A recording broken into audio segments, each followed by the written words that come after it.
Background like you guys do, so y'all don't be reporting about things I have behind my That's a on my directed at you. back wall. It's directed at you, Scott. We're going to go right into questions. So if anybody has any questions, you guys can use the raise hand function or message me on the side, and we'll get going here for questions for Coach Locksley after our second scrimmage today. Ahmed, do you want to start? Sure thing. Hey, Coach. Just kind of kicking off. Generally, where do you feel like you maybe seen the biggest strides from the last scrimmage to this scrimmage? I didn't hear the question. I didn't have my audio on. One more time. You're good. I was saying, where do you feel like you've seen the biggest strides from the team from last scrimmage to this scrimmage? I would say overall execution and in all three phases. I thought a week ago, we weren't very sharp with our special teams substitutions and our execution of the special teams fundamentals. This week, I saw a major improvement. Guys being into the scrimmage, understanding substitutions when somebody's down. Guys were ready to go. We were able to get most of the special teams work, all those special situations, tight punt, pooch punt. We're able to get a lot of good work, on the special teams. And I thought offensively this week, I saw them make a few more plays. I thought we moved the ball more efficiently on the offensive side than last week. And then defensively, I also saw our defense, they came away with some takeaways here today, which is something we've tried to emphasize from the last scrimmage to this one. We'll go to Varun next. Hey, Coach. What's up, Varun? Apologies if my connection is spotty. I'm driving right now, but want to ask about Coach Brian Williams. The passing stats defensively were really impressive last year. Was curious, what differences did you see from the team coverage-wise from what you guys did in 2021? I think the biggest thing was the experience of the corners. In 2021, we lost Deontay Banks, I think, in the Bowling Green game, and he missed the remaining part of the year. And so not having him out there, and then even at that point, I can remember Tarheeb still being kind of nicked up. So I think having a healthy Deontay, Tarheeb being healthy, and then I thought the major improvement we saw with the confidence of that group on the back end, obviously with Bo and Dante Trader kind of taking over in 2022 for some veteran players like Nick Cross and Jordan Mosley. I thought both those guys really did a good job of getting our guys in the right positions from a year ago. So to me, I think the experience probably played the biggest gain in there, but I also thought Coach Williams and the defensive staff did a really good job of mixing the coverages with how they adjusted their front, and we added some of the drop stuff that gives people problems and shrinks some of the zones. How'd you see that coverage? Sorry, that experience and confidence kind of show up in what you guys were able to do schematically? I think it's really, really big, really important, especially on the back end on defense, that those guys have those short-term memories where when something bad happens, they keep playing, and even when they make plays, they just continue to get to the next play. And I thought we did a really good job of that a year ago. I thought the defensive staff, led by Coach Williams, really made that a point of emphasis, and I saw that really help us. And then with Coach Williams, with him being on the staff since 2019, how have you seen him kind of grow and develop as a coach to the point where, he starts as a position coach and now he's a defensive coordinator? Yeah, I think, what's happened with B-Dub and our program is epitomizes what our program's all about. I oftentimes talk about us being a developmental program, and it's not just the players, but even the coaches. And, Brian Williams was a part of the original staff. He's a guy that's been here to see, the trajectory of our program change, and has played a major role in helping us get to where we are today. And again, I still think his best football is still ahead of him as he's become more comfortable and really helped himself on the back end with surrounding him with some great coaches. Those things really have played a major role. And, I think he's one of the shining stars in this profession, and will very soon have an opportunity to hopefully run his own program. Thank you. We'll go over to Emmett next. Hey, Coach. I know you've said, and I think it's a common thing, that the defense kind of starts ahead of the offense when you guys get into fall camp with the new offensive coordinator. I know you guys are still running the same system, but do you feel like you're on schedule in terms of the team kind of adopting this new offensive, philosophy? And then, do you think that maybe the separation between the defense and offense is starting to even out a little bit? Yeah, from an offensive standpoint, it's not a new system, and do we have some new concepts that we run for sure? Josh's experience and some of the things he's been able to do since we last worked together, the success he had at Michigan, especially running the football and some adjustments to things and how we've done it, but there hasn't been a big learning curve because there hasn't been a wholesale change of what we do, and philosophy hasn't changed. But I think what you're seeing is that the offensive side of the ball is starting to get accustomed and used to the personality that Josh will add to the system.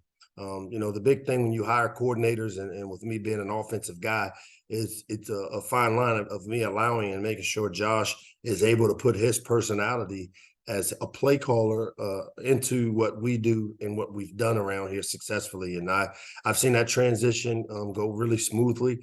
Obviously, we haven't been in a game situation yet, but we got one coming up in a couple of weeks against Towson here, where we'll get a better idea of where we are and how far we've come. Go back to Ahmed. Hey, Coach. Just wanted to get your gauge just kind of on Mike Purcell. I know he was a guy, obviously, he got here mid-year. Just how do you feel like he's kind of settling in, and how do you feel like he and Eric Harris are looking at center? Yeah, unfortunately, Mike wasn't here mid-year. He was one of those guys that came on once the summer started. Sorry. Yeah, no, that's okay. Right. He ended up missing, didn't make it here in the spring, spent some time there at Duke, and then came in here in June. And I think he's really has helped himself, and probably one of the guys that has had some of the bigger strides from week 1 to week 3, which you would expect because he, had the opportunity to go through the summer PRPs, the player run practices with us. But I think we started to see him kind of take the next step as he has a good understanding of our system, and Coach Braz and those guys have done a good job of bringing him along. And we've got some healthy competition, there at the center position with both he and Eric Harris, and he both that competition that I feel has made us better as a whole there on the O-line. Go over to Gene. Hey, Michael, you mentioned the opener in a couple of weeks. Just I'm curious, do you go into any game planning at all for the opponent this week, or is that 2 weeks down the road? Like, what do the next couple of weeks look like for you as far as that goes? Yeah, no, right now we're still in camp mode. We've got about another 4 or 5 practices to before we kind of start transitioning into our preparation for Towson.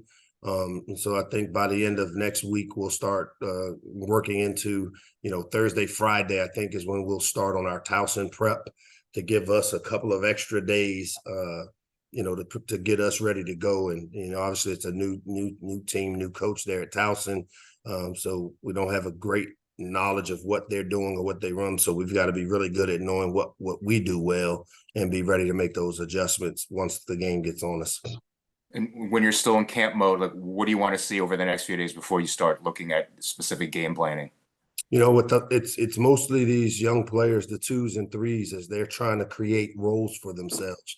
We've got a pretty good understanding now with 2 scrimmages under our belt, what some of our starters and guys that have been around here have been able to do. Today, we were able to kind of lessen the workload on our starters and really get a better understanding of some of the competitive positions groups that we have going.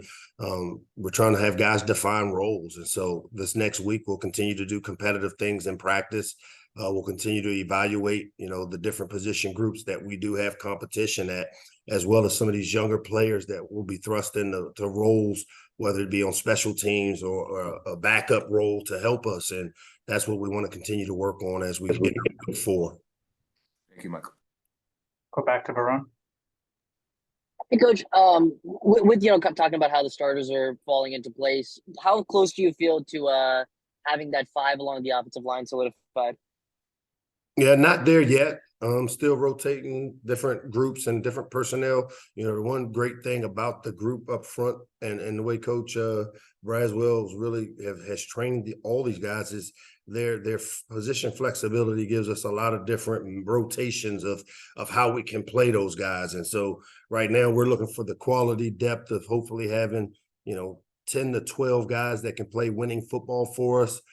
We still got a couple of decisions to make on the 1-0 line, and we've got some really good competition there with some guys competing, as well as some of the new guys that just got here that are now starting to feel comfort in our system. So not there yet, but our goal is by the end of this week to kind of have a good understanding of how we'll play these guys across the board. And then from today's scrimmage, any standout players or moments? I mean, it's hard, as I said, and I know you guys hate it. Dustin tells me stop saying it, but you know, when I'm standing back there, I'm looking at it not from a individual point of view. I'm more holistic, and I think the thing that jumps out for me was the efficiency in all three phases. And so, particular people maybe have it flash, and I'll have a chance to watch that here once we kind of get done with some of the festivities we got going on around here. But I was really happy with the style of play on offense, defense, special teams, how we moved around. We stayed off the ground. We minimized some penalties this week. So leaving there, I left there feeling like the Terps got better today. Thank you. Yep. And we have time for two more. We'll go to Wes Brown. Hey, Coach. Obviously, Jay Sean Jones coming back. It's kind of rare to see a guy stick around this long. Have there been any instances where you kind of seen his experience kind of help some of the guys behind him? And I guess you kind of mentioned Brian Williams sticking around that long, but this day and age, what does it mean like to you to have a player stick around for that long in your program? Yeah, you know, Jay Sean, there's been some aha moments, especially from a leadership standpoint. You know, the other day we kind of had one of those tough practices, and we backed it up later that evening. And Jay Sean was one of those guys that called the team up before we started practice to kind of set the standard for, hey, look, we didn't meet our standard the last practice, and now the goal is let's come back and get better. And so that's the first time I've seen him kind of put himself in that position. It was great to see. To me, you know, from a leadership standpoint, he's the guy in that room that those guys lean on. We've got a not necessarily just a young room, but an inexperienced room, because even with guys like Caden Prather and Tyrese Chambers coming in, they haven't had experience in the system. And I know he's really played a role of kind of coach mentality with all those guys. And I expect Jay Sean to have a big year for us. And we'll go to Emmett for the last question. Out of curiosity, you know, you touched on this a little bit a couple answers ago, but what do the rotations and substitutions look like in a preseason scrimmage as opposed to maybe, you know, your game substitutions where you might tighten it up a little bit? And then kind of adding on to that, how does the roster construction go about? Are you trying to get certain matchups, you know, to take a look at? The roster at certain matchups. As in who's on what team for the scrimmage? You know, what we do is our depth chart now is a daily work in progress.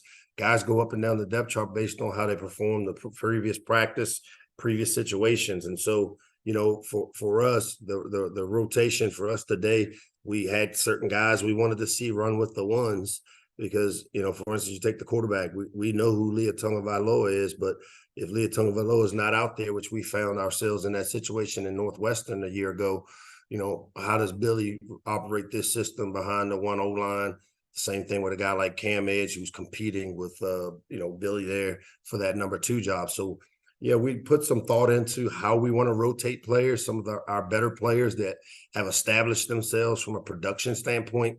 You know, we wanted to see what some of the younger guys or some of the newer guys are able to do under the lights per se. And so, yeah, some thought goes into the rotation from the standpoint of seeing and putting guys in positions to where we can make decisions on their roles.